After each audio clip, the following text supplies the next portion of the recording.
어제 기자회견 내용도 정말 눈에 확 띄었습니다. 예. 기무사를 예, 부활시키겠다. 이건데요. 이거예요. 예, 이거 바로 이 예, 너무 이- 크게 잡으면은 이게 네. 뭐 워터마크가 어디마가 보였어. 예, 이렇게 있어요. 여기 있는데 47개 페이지 예, 업무 복원. 예, 그러니까 이게 이제 2022년에 네. 이제 방첩사로 전환이 되자마자 문재인 정부 기무사가 안보지원사령부로 바뀌었습니다. 그렇죠. 그 안지사라고 네. 하는데 그렇게 예, 변화가 됐었죠. 그 안지사에서 법적 검토를 해가지고 47개의 업무를 야. 폐지를 했어요. 예. 이거는 안 된다 하면 안 된다. 네. 인권 침해도 있고 그다음에 다른 군 지휘관의 지휘권 침해도 있고 네. 그다음에 불법 정치관여 혐의도 있어 안 된다. 음. 해서 47개를 다 없앴는데 네. 여인형이 들어오니까 47개를 복원해야 되겠습니다. 해가지고 예.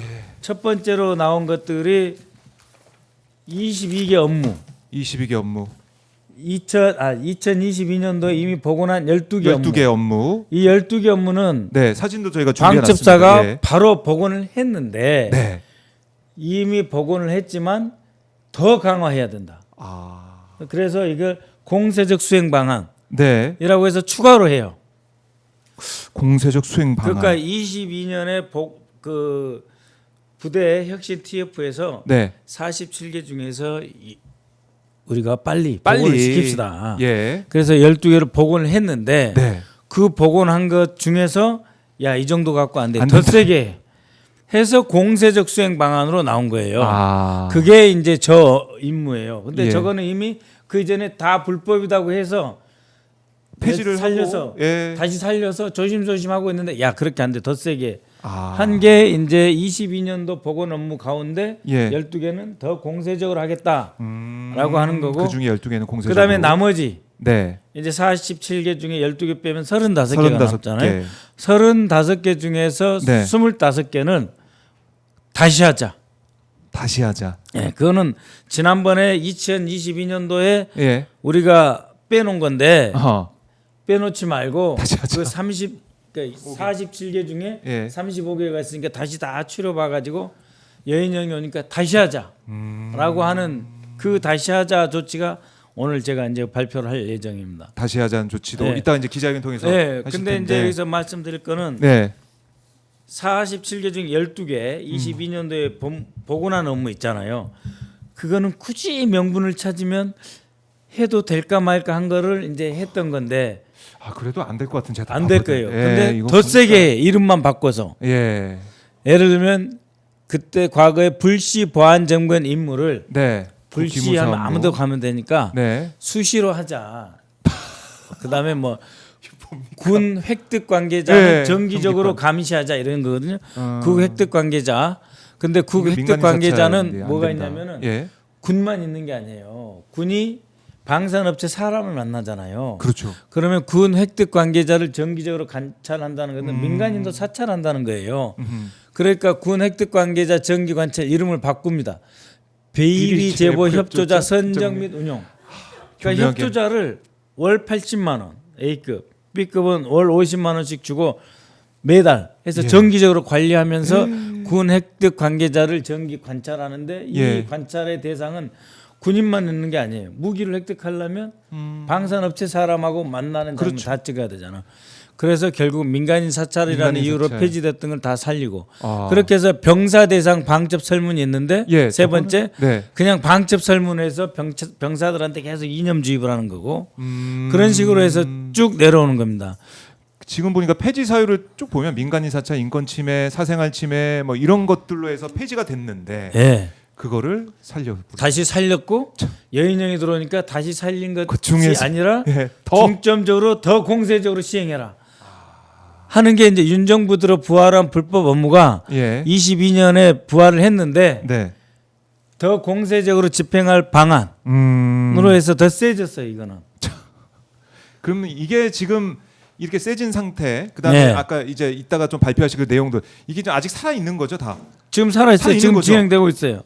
예, 그래서 제가 이제 어제 이 방첩사령부의 그 여인형 후임으로 있는 네. 그 이경민. 네. 이경민을 그 직무 배제시켜라고 해놨거든요. 왜냐하면 계속 이어지고 있으니까. 내란 전반에 대한 증거인멸하고 네. 그다음에 이 건에 대해서는 잘하면은 자신이 또 방첩사령관이 될지도 모른다는 꿈을 다 갖거든요. 예. 그래서 이제 우리 장관 내정자한테 가서 무슨 소리를 달콤한 소리, 호도한 말을 해가지고 또 하려고 할 수 있어요.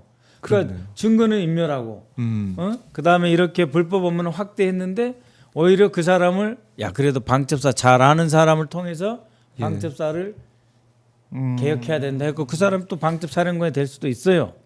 그럴 능력이 있는 자들이에요. 사람을 속이고 획하는 데 예. 도사들입니다. 그래서 이거는 직무 배제해야 된다라고 하는 걸 공개적으로 천명을 했고 오늘도 할 겁니다. 오늘도 하실 건데 아니 그러니까 이게 지금 아직도 이제 내란 관련된 상황들이 끝나지 물론 특검이 또 열심히 하고 있지만은 네. 우리가 지금 까먹고 있었거든요. 방첩사 네. 생각은 네. 못 하고 있었는데 네. 의원님이 지적해 주시니까 큰일 지금 났다. 이제 방첩사하고 아까 그 무인기 네, 외환 무인기. 사건하고 연결을 지으면은 네. 방첩사에서는 10월 달에 보낸 거 무인기 11월 달에 보낸 거에 대해서 다 자체 자료를 갖고 있어요. 방첩사가. 방첩사가 왜냐하면 방첩사가 내란 기획부서니까 다 갖고 있으면서 이 문건을 작성한 예. 대령 하나, 중령 둘, 이 팀이 있습니다. 그 팀이 작성한 보고서가 이미 공수처로 가 있어요. 네. 그런 거고 그러니까 이거를 뭐 드론 사령부, 네. 그다음에 대통령 안보실, 그다음에 국정원에서 일부 중간 그 지휘자들이 이제 백령도 가서 그 드론 예. 뚫을 때 사출을 한다 그러잖아요. 네. 이렇게 쏴줄 때 같이 썼다고 하는 그들뿐만이 아니라 방첩사는 이 전모를 다 알고 있어요. 해서 이것을 호도하는 보고서를 작성을 했어요. 예. 그래서 국회에다도 설명도 하고 이렇게 그 자료조차도 지금 공수처에 이미 가 있어요. 그래서 이 방첩사는 내란만이 아니라 외환을 그 윤석열과 김용현과 이들이 추진하는 내란과 외환까지 관리하면서 끌고 가는 임무까지 다 같이 한 거예요. 예. 그러니까 증거 인멸을 하려고 하지 않겠습니까? 그렇네요. 그러니까 방첩사가 어떻게 보면 이제 내란 이제 외환 이 가운데 정말 중요한 역할을 했기 때문에 예, 거기가 중심 저기 헤드쿼터 중에 하나라고 보시면 돼요. 이제 워낙 이게 키우면 안 되니까 정보사에서 노상원을 김용현이 끌어들여와서 견제를 시켰지만 기본은 방첩사입니다. 충암파해서 그 충암고 라인 네. 윤석열부터 김용현, 예인영까지 싹 예인영까지. 충암고에서 핵심은 방첩사이기 때문에 네. 여기를 계속 들여다보고 개혁을 해야 돼요. 예, 구조 개혁을 개편해야 해야 돼요. 된다. 네. 그러면 이제 이경민 지금 직무를 이제 보고 있는 네. 직무대리도 네. 물러나야 되고 예. 개혁이 좀 필요한 가장 그렇습니다. 중요한 사실상 그렇죠. 해편해도 돼요. 그러니까 해편해야 이제 돼요. 제일 중요한 거는 이제 군내에 예. 침투한 간첩 사건이라든지 그 군사 기밀 유출에 대한 네. 감시, 방첩 이거는 이 임무는 해야 돼요. 누군가가 그 임무는 이제 국방조사본부하고 방첩사에서 수사단 비교적 이제 실력이 있더라고요. 제가 작년에 그 정보사 간첩 잡는 걸 보고 네. 2주 만에 잡았어요. 천기석이라고 하는 군문을 잡아다가 수사를 하는데 금방 다 실토를 하게 해서 대단한 실력을 보이던데 네. 이 기능은 살아 있어야 돼요. 그건 어떤 형태로든 살아 있어야 되는데 그에 불필요한 업무도 무슨 정보 종합을 분석하고 무슨 네. 심지어 국정원이 대북 정보를 수집해서 보고하잖아요. 그렇죠. 그 정보를 가지고 와가지고 자신들이 가면서 별도로 보고해요. 이런 임무 필요 없어요. 그러니까 이 임무도 다른 데서 할 수 있는 그런 상황이기 때문에 네. 왜 존재를 하느냐. 예. 그러니까 윤석열이 그동안 여기 보여왔던 그다음에 네. 내란 사태에서 보여왔던 그걸 중점적으로 했던 그 부서 예. 뭐 그 개혁 부대, 이거 개혁 없어져야 최소한 돼요. 개혁 플러스 사실 사라져도 되는 예, 그 소위 그 내란 삼관왕이잖아요. 12, 12, 5.18, 뭐 5.17, 그다음에 이번까지 이거 없어도 돼요. 그렇네요. 예. 전두환 때부터 예, 그 전부터 생각을 해보면 예, 자, 근데 예. 그렇게까지 할지 모르겠지만 어쨌든 오늘 또 이따 기자회견하는 예. 현장도 저희 보겠지만은 예, 기자회견과 또 이제 방송들 통해서 말씀하신 거 보면 예. 방첩사를 가만두고서는 내란 중식이 안 된다. 이건 확실한 것 같아요. 그렇습니다. 예, 그건 확실합니다. 확실하다. 예. 여기에 좀 관심을 가져야 된다는 생각이 그리고 계속 드네요. 방첩사에서 이제 그간 네, 뭐 10년, 15년 동안 이제 여야 국회의원들을 많이 감시하고 사찰한 그런 것들이 있을 거 아니에요. 근데 저도 그 국정원에서 이 정치 사찰한 과거의 문건을 이제 공개 공개된. 하는 그런 네. 것들을 봤는데 별거 없어요. 음. 그러니까는 싹 없애도 상관없습니다. 싹 없어도 상관없다. 아무 문제 없어요. 국내 사찰하는 부서 뭐하러 그것도요.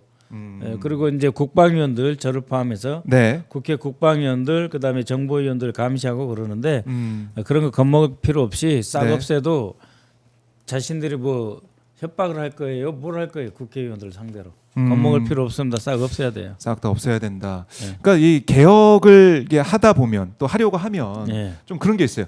아니 너무 급진적인 거 아니야? 그러니까 너무 빠르게 바꾸는 거 이런 얘기 하는 사람 꼭 있잖아요. 언론도 그렇고. 그 질문 하나 할게요. 그럼. 네. 한번 어떤 개혁이 가장 급진적이고 지나쳤던 기억 있어요? 뭐 있습니까? 그렇네요. 단 한 번도 없었던 것 같은데. 지나고 보면 예, 지나고 보면 개혁을 통해서 항상 개혁하겠다고 그래가지고 호랑이를 그리다 고양이라도 그리면 다행인데 고양이도 절반 그리다 말았던 게 대부분 아닙니까? 아하. 단 한 번이라도 와 저거 개혁 잘했는데 너무 지나쳤어 한 개혁 있으면 한번 말해보라고요. 그건 또 그렇네요. 하나도 없어요. 그러니까 단한 번도 아예 없습니다. 개혁을 못하게 막는 예. 그런 세력들과 예. 그런 목소리가 있을 뿐이지 예. 개혁을 하고 난 다음에는 예.